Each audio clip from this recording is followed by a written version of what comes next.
Welcome into another episode of Indie B&B. Today I'm joined by two of the Phantom Men, Alan and Matt. How we doing? How's it going today? Yeah, Dude, I'm good. doing good. I'm alive. Awesome. I'm alive. I wish I was dead, but I'm alive. Which so. is kind of counteractive to the band name. Yeah. I like it. I like it. So I met these two guys over at we were at our buddies Dream Phases. They were playing a show and the Phantom Men opened up. They were all opening up for Timothy Arie, and so we got to talking after the show and invited them on. These guys are veterans of the Atlanta scene, so excited to talk with them a little bit more about their band and everything going on with them. So guys, I mean, Phantom Men, how did we start it up? Where do we get the name? Give me the details. Well, we're I'd call us a horror rock band. We don't give a shit anymore, so we only write about like Universal stuff, Universal horror movies. Back when we cared I'd go all the way back to 2001, probably when our original band started, and Matt was in it. Jesus. John, the singer, was in it, and a different drummer, and they started it. Eventually, I joined on in 2003, and that eventually became a band called the Futurists, and we did pretty well in Atlanta and toured a little bit. I left in 2006, and they continued for a couple of years after that. Our manager was actually Tim Sweetwood, the guy who created Shaky Knees. So he's obviously made a better name for himself. I think we propelled him into his band career. Yeah. Yeah, there'd be no Shaky Knees without Phantom Men. Like that. So Matt and John kept playing in a really great band called Brain, but I guess that petered out in about 2015, and then I sort of was doing career stuff and just had a breather and was like, I got to play music again. So I just put it out there in the world. Like, I didn't even contact these guys. I put it out there in Facebook, and they were the first ones to say, hell yeah. So I thought, we already know how to play together. So we just started messing around with stuff. I remember the first practice session, we were called Bell Breakers at the time, and I'll say why that name changed in a bit. But Matt, it was me and Matt. We were in this room, and we together wrote the skeleton for the song Witchery, which I think was our first song that we finished. And I've still got like the iPhone recording, which is just I love that. And so we had a different drummer named Matt, and yet another different Matt. It's the third Matt right. I've been involved with. So we were writing music and trying to figure out what we were all about. We literally just shoved words together and came up with Bell Breakers. I like this album called Blues Breakers that has Eric Clapton and John Mayall, so I wanted breakers in it. So we're like, what goes with breakers? And Bell sounded all right. So we played like a couple charity shows, like Low Pressure, just to get our feet wet. And after that, our drummer left, and we got our current guy, Kurt, who we've known from like our Marietta and Atlanta music scene days. And that clicked really well. So then we like really started playing. And we recorded an EP at Damon Moon's Standard Electric recording studios, and then started getting some pretty good shows for us. But every time we were on social media, the venue would like try and tag us, right? They kept on misspelling Bell Breakers as Ball Breakers, which is a local all-female AC/DC cover band, which is fine. I love AC/DC, but it just made it impossible to like deal with anything. So we're like, all right, this shit's got to go.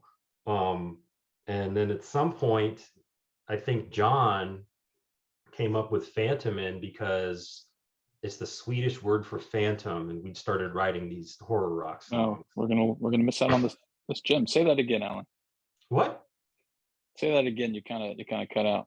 Oh, okay. Yeah. So John came up with the name Phantom Men because it's the Swedish word for phantom, and we realized all our songs were horror inspired, and from there we just started, putting skulls and motorcycles on everything we possibly could. and that's so far worked out pretty well for us. We just what's great is we don't feel beholden to like any expectations of trying to please whoever or trying to make this a career or whatever. We just want to put out stuff that entertains us and entertains people, and that's sort of what we spit out over time. I like it. So you mentioned horror rock. Like, that's something that's unique, and I've heard couple different kinds of rock, but horror rock's one that I haven't delved into a ton. As you can hear, the lovely fire engine going in from 10th Street over here. But horror rock. I mean, you guys are watching a whole lot of horror movies. Is it like inspired by that? What inspires somebody to write horror rock? Definitely, yeah, I think it's a little bit of that for sure. I mean, our lead singer just got married, and I think the attire was what was it? Elegant vampire chic. Yeah. So I think it's in his DNA, and I think Alan it kind of leaned into that as well with his own writings. Yeah, and there's also there's a couple different movies with really good soundtracks of like kind of similar stuff. So the best example is probably Return of the Living Dead, an 80s sort of B movie classic, and it's got really really great shit on there that sounds thematically is similar to what we do. So eventually we had a skull the size of a human torso made we call Skulltron, and he lives with us and plays shows with us. And he recently had 2 children who made their debut at Boggs when you were there, and that family will grow, I think.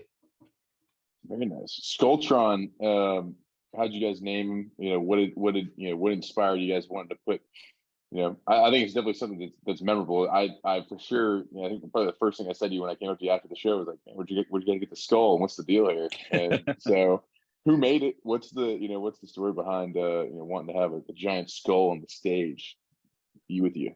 Well, our sculpture artist buddy named Eddie Farr made it. He's a really fantastic, interesting artist who's doing a lot of installation art involving computer and data processing. He's got something going on the some of the signs near Mercedes-Benz actually right now. So he's doing really cool stuff. And I was talking about wanting to eventually build an entire giant skeleton, and he did the skull. And then we kind of got lazy, and that's all it's been. Eventually, there will be arms that will surround the stage. That's where that came from. And sometimes we make his eyes light up, so that's why he's Skulltron. Sometimes not. That's awesome. That's awesome. Well, as you guys have gotten inspired, obviously movies and other things, like what are some bands that you guys have felt like kind of taken to write the writing process, and when you listen to something, you hear it, you're like, man, I love that, like I want to put that into what we're doing. What are some of those people that you guys have been influenced by? So for the things that come to mind first are Ghost, who's kind of like a modern day Black Sabbath meets ABBA meets Kiss, and they do a lot of costumes and crazy stuff. Queens of the Stone Age, and yeah, I think it's a lot of Queens. Yeah, there's a lot of Queens influence, and Black Row, and like that's kind of like the more angular rock that we started with, and we're trying to move more into like a kind of a groove based rock that like is not so complicated and feels a little more just like with a deeper beat to chill to. So like for that, I listen to a lot of Black Rebel Motorcycle Club, and this Uncle Acid and the Deadbeats is a big one. I told you before we started recording, I went to go see them in March and blew my face off. It was great. That's awesome. I feel like a lot of times practices kind of devolve into Metallica covers. Well, see, John likes to insert like country and Broadway sometimes. So every once in a while we'll play like the soundtrack. Even some yacht rock in there. Some yacht rock, yeah. You never know what inspiration is going to come from. The soundtrack to the Brave Little Toaster is something that we draw Brave from. Little Toaster Somehow a lot. Yeah. Ooh. The soundtrack was by this genius composer named Van Dyke Parks, who worked with the Beach Boys. So like, you actually listen to the songs, you're like, oh my God, this is complex and like, it's surprising. Gosh, I hadn't thought about the Brave Little Toaster in so long. Now I'm gonna have to go back and listen back to the soundtrack and hear this vibe. So, you guys are obviously, inspired by, it seems like a litany of things. Like when you're trying to, come up and what's your process as far as like, all right, we want to write it, sit down and write a new song, or sit down and kind of play around and work through, what's the writing process look like? Is it start with you, Alan, or is it Matt? Does it start with you, or what's it look like? Alan tends to kind of record some riffs on his own and kind of disseminate them to the band.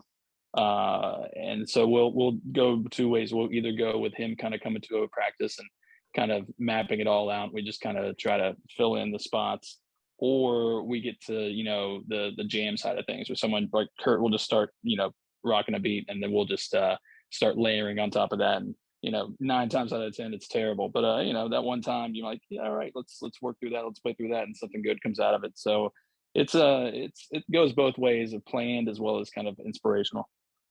I would say that in the beginning it was more songs constructed or partially constructed by me, and now as we're getting to a better idea of what we want to sound like, I think the extemporaneous writing usually works out a little better for now.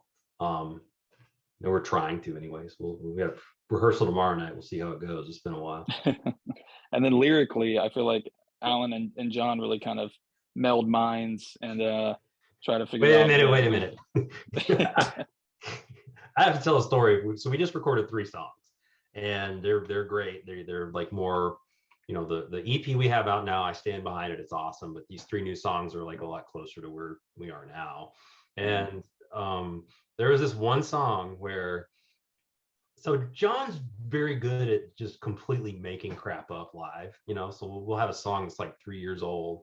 And if you ask him to go record it, he's like, man, I need to write lyrics. And you're just like, what have you been singing? He's like, I frankly don't know. So we tracked everything to this new song called Castlevania, and he was like, I need to write lyrics. Alan, can you do it? So in like 20 minutes, I'm just like, oh my God. And that was it. So I'm taking in studio, yeah, I'm taking credit for that one. We're on the company time here. I know, right? Gotta get it done. I like it. Hey, well, sometimes there's that lightning strike bit, of inspiration, or the putting you against the wall probably produces some of the best stuff. So for sure, man. Yeah. But you talked about a little bit about layering and kind of that part of it. That's something that I notice a lot in y'all's music, and kind of hear a guitar and then I hear kind of a different part of it. And so, is that something as you guys are progressing, and you kind of are evolving as a band, like, is that something you guys are trying to do more of, is like, continually layer? Like, I like that thing you said about groove, being a groove band. I was listening to it earlier when I was on my commute home, and I was like, man, like, they are groovy, like way different. Like if you took a picture of them, that you'd think, all right, punk rock for sure, but then you listen to it and it's like much more, relaxed, soothing groove. So is that something, the direction y'all are going to, or? I would actually say, kind of the opposite. And there's a bit of context behind this. Our EP, we were thinking about different people to record us, and basically we had these 2 options: Damon or what is it called, Matt? Madison Studios. Madison. Yeah. With, Tanner Hendon. That's Tanner Hendon's place, and he was drummer for Matt's last band, Brain, and they definitely probably would have been the more obvious choice in terms of style. Damon does a lot more indie stuff, and I thought, well, gosh, that would just be so interesting to use someone that's not, really in our strike zone, if you will. And also he was cheaper, so I mean, that was probably the actual reason, but I like the artistic reason better. Anyways, I was kind of driving, that process, and I'd never really been in charge of producing a song before. And I think that if we would to do it all over again, we probably would have stripped it down a little bit in some ways. So we are taking a different approach to these next 3 songs, which we'll be releasing as singles next year, and going for more of a live sound and really only adding stuff on top sparsely, except we did some kind of atmospheric stuff. So like in this Tom Waits song we cover, we like found some chains or something and used that like as a percussion thing. But in terms of like the guitars and bass and stuff, kind of tried to make it sound a little more live. Yeah, definitely. Well, I mean, like, that's something that if you guys are we're playing more live. Let's record it live. Let's keep it actually how you guys want to hear it. So that's awesome that you guys are kind of moving in that direction. One thing I do, as I've not heard the unreleased stuff, but I want to spotlight one of your songs. Obviously I heard it live, when you guys were going with the Dream Phases, but Motorcycle with a Skeleton, it seems like something that's very, very, very deep in part of it. So looks like we lost lost Matt for a second. Yep, there he's back. He's back. Oh, he's back. There we go. Sorry about that. Oh, good. So Soup to Nuts, like, talk to me about, creating that song and then, getting it to the point where, I heard it and, we hear it now on Spotify all the time. So what is that, what that process look like, creating that one specific song?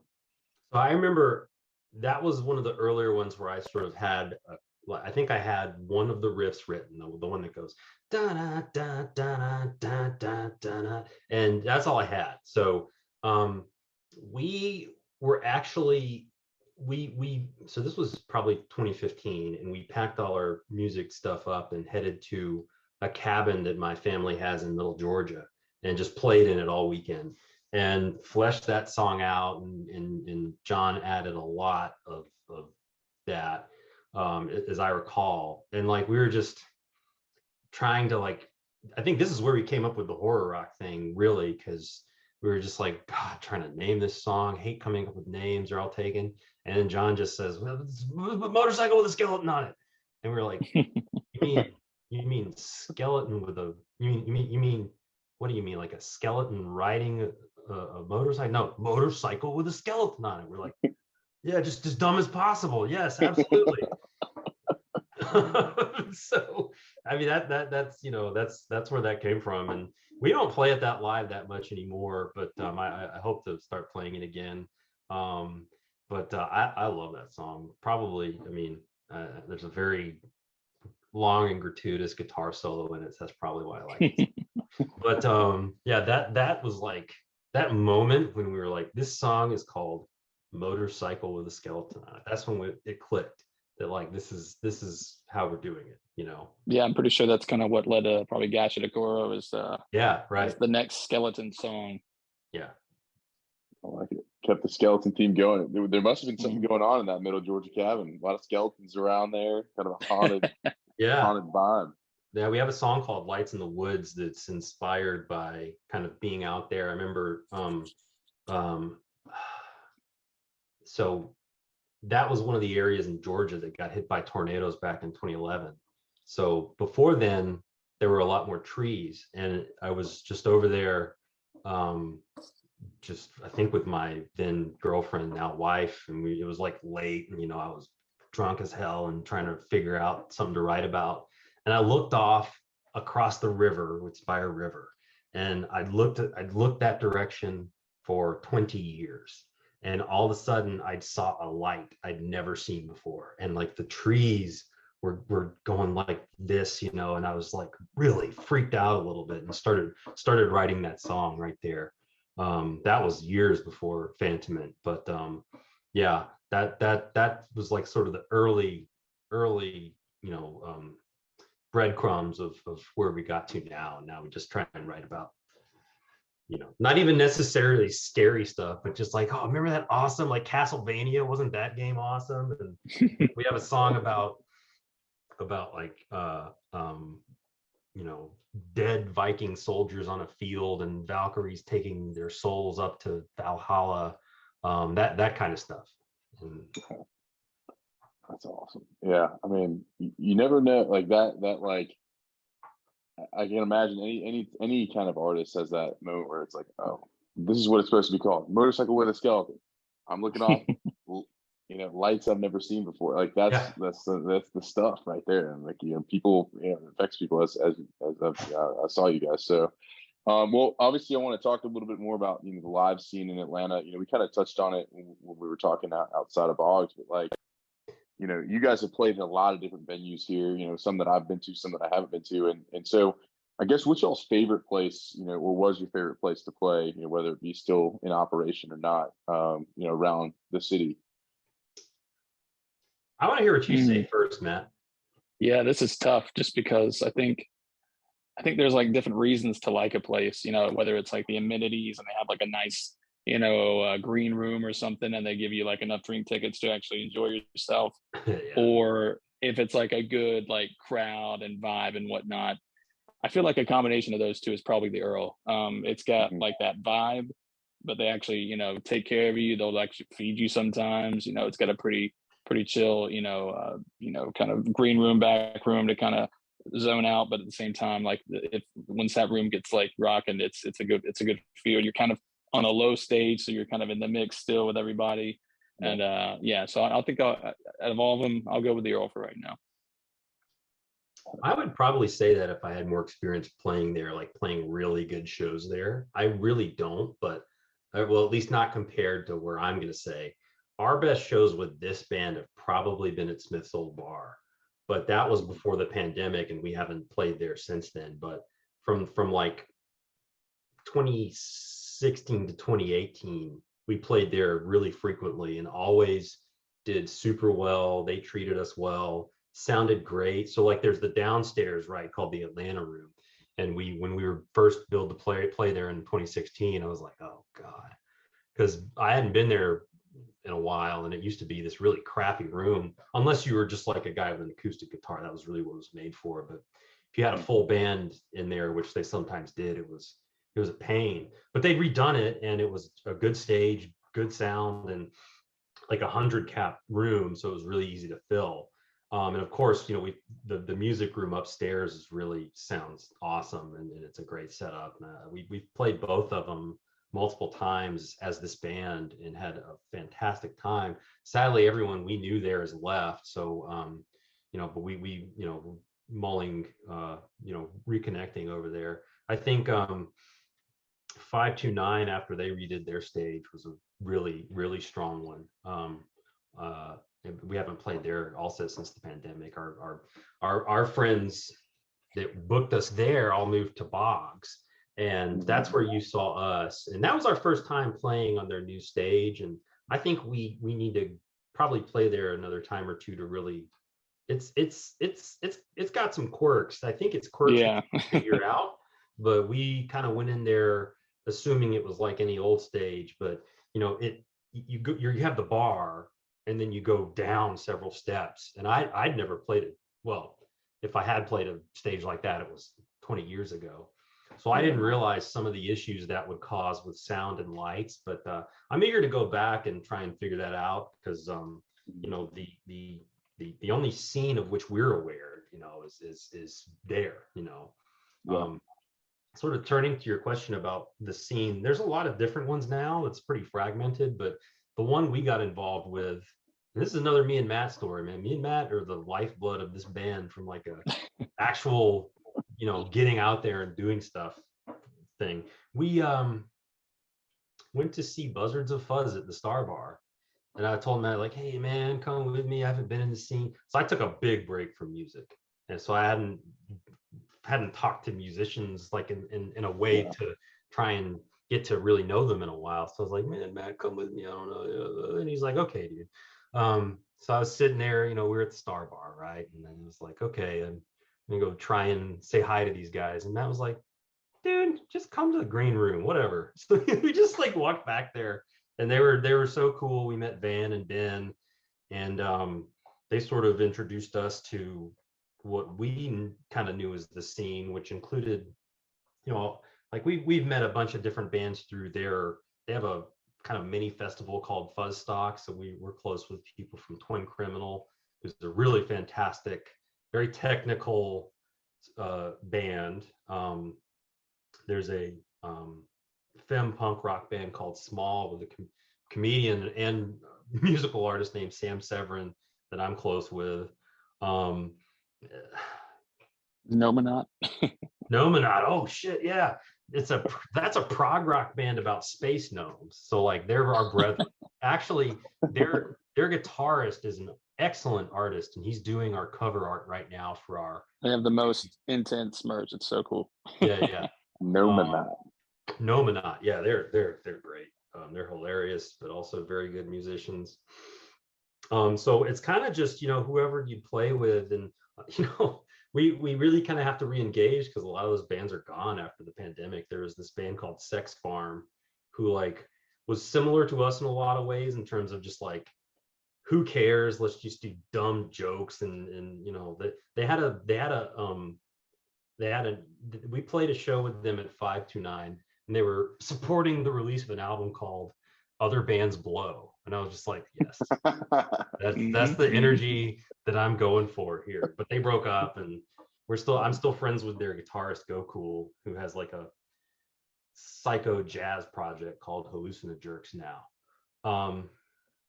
But so the Buzzards of Fuzz guys have a small PR firm now called Fuzz Firm, and we're engaging with them to have them put together like a electronic press kit and a website, stuff that I've been too lazy to learn how to do, and also help us release these singles. So it's we like them, we trust them, and they're obviously they're very, very competitive pricing, which is nice. And they have a booking company called A Rippin Productions that that's kind of our, if we wait around and don't do anything, we'll get calls from them to come fill in on a show or whatever, which is a really nice setup. We're hoping to that's kind of what we've been doing since the pandemic, is just waiting around for good opportunities. We played Fuzzstock 3 about a year ago. It was pretty fun. And then that show you saw with the Milties and Dream Phases and Timothy Erie was like our first show since then. We haven't played again. I think we're going to keep it on the down low until next year when we're ready to like really push these new songs and go from there. I like it. Big plans. The Fuzz Firm coming at you with all the PR and everything you need. I like that. I love they're new, but like I could, I've had lots of conversations with them about, they basically just did it all. They've been doing this all themselves, and they're like, let's try and do this for other people. And I was like, I'll try it. Absolutely. Yeah, I like it.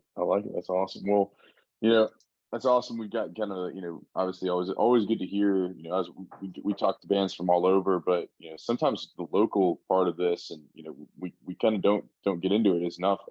And, so always good to kind of get an idea of, the scene here and where, where we can go and see great shows. You mentioned Smith's and the Earl. I've been to both those places, and, I would definitely echo your sentiments about, where, how they lay it out and how the show goes. So for sure, a big fan there. But we'll get into Pete Peterson's party pack of questions here. The thrilling. Who is Pete Peterson? Pete Peterson's my alter ego. Oh my God! Combination between my regular person and a little bit more animated version of me. So. But excited to get you guys into Pete Peterson's party pack. So it'll be this or that questions. I think we go Matt, then Alan. All right. And so it's going to be quick now. It's going to be quick. All right. So gut reaction, just like whatever comes to mind first. This or that. So mainly food based. And the final question is not as much of a rush. So you'll know when the final question is coming. So all right. Pete Peterson's party pack questions, 20 questions. Here we go. Right now, cake or pie? Cake. Pie. Salad or soup? Soup. Salad. All right. Coffee or tea?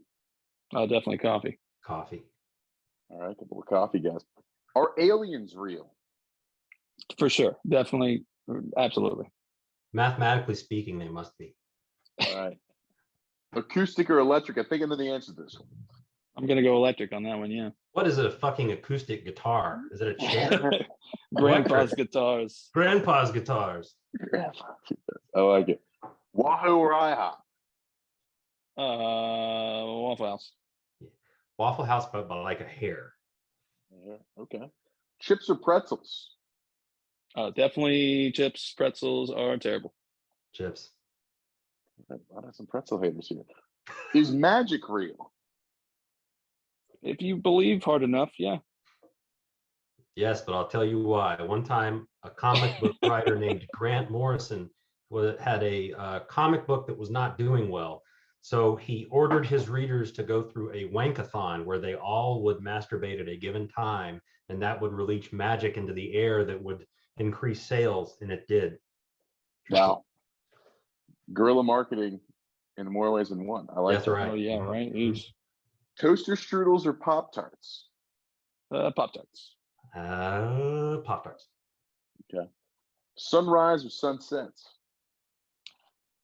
Sunsets. Sunrises are usually the result of poor decisions. Sunset.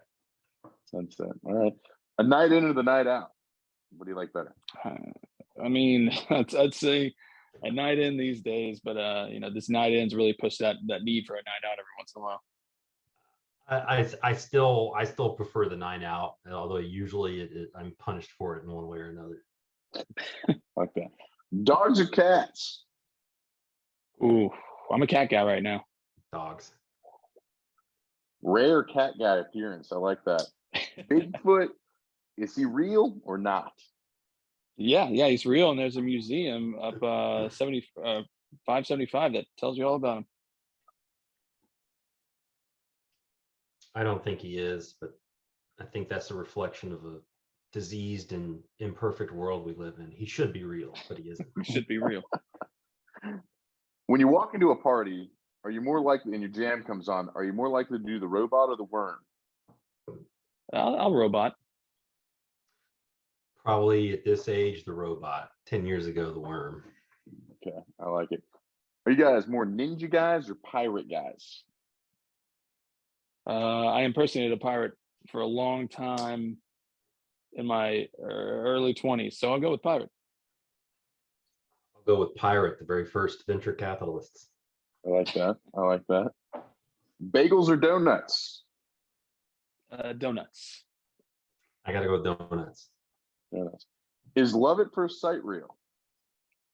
Definitely, yeah. I think so. Okay. Tenders or wings? Ooh, man, tenders are easy, but wings are definitely more tasty, so I'm going to go with wings. I like chicken tenders better. It's so childish. It's so childish. That's so childish. I like it. I like it. Ranch or blue cheese with your chicken, your tenders or your wings?